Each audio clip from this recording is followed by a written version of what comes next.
আমি আগতে বাহিৰতে আমিও বেংগলোৰত গৈ আছিলোঁ, অৰুণাচললৈ গৈ আছিলোঁ। তেনেকৈ আমি মানুহবিলাকক দেখিলোঁ যে নিজৰ গাঁৱতে খেতি কৰি বসবাস কৰি থাকিব পাৰি বুলি আমিও এইবাৰ প্ৰথমবাৰৰ কাৰণে ভোট জলকীয়া খেতি কৰিছোঁ। আৰু আশা ৰাখিছোঁ যে আমি ইয়াত অলপ স্বাৱলম্বী হ'ব পাৰিম, নিজৰ ভৰিত নিজে থিয় হৈ থাকিব পাৰিম বুলি আশা কৰিছোঁ।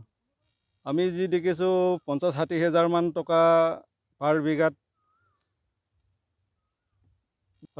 প্ৰায় 10 বিঘামান মাটিত আমি 3-4 লাখ টকামান উপাৰ্জন কৰিব পাৰিম বুলি আশা ৰাখিছোঁ। লোক আজিলৈকে কোনোৱে অহা নাই আৰু আমি তেনেকৈ লগো পোৱা নাই।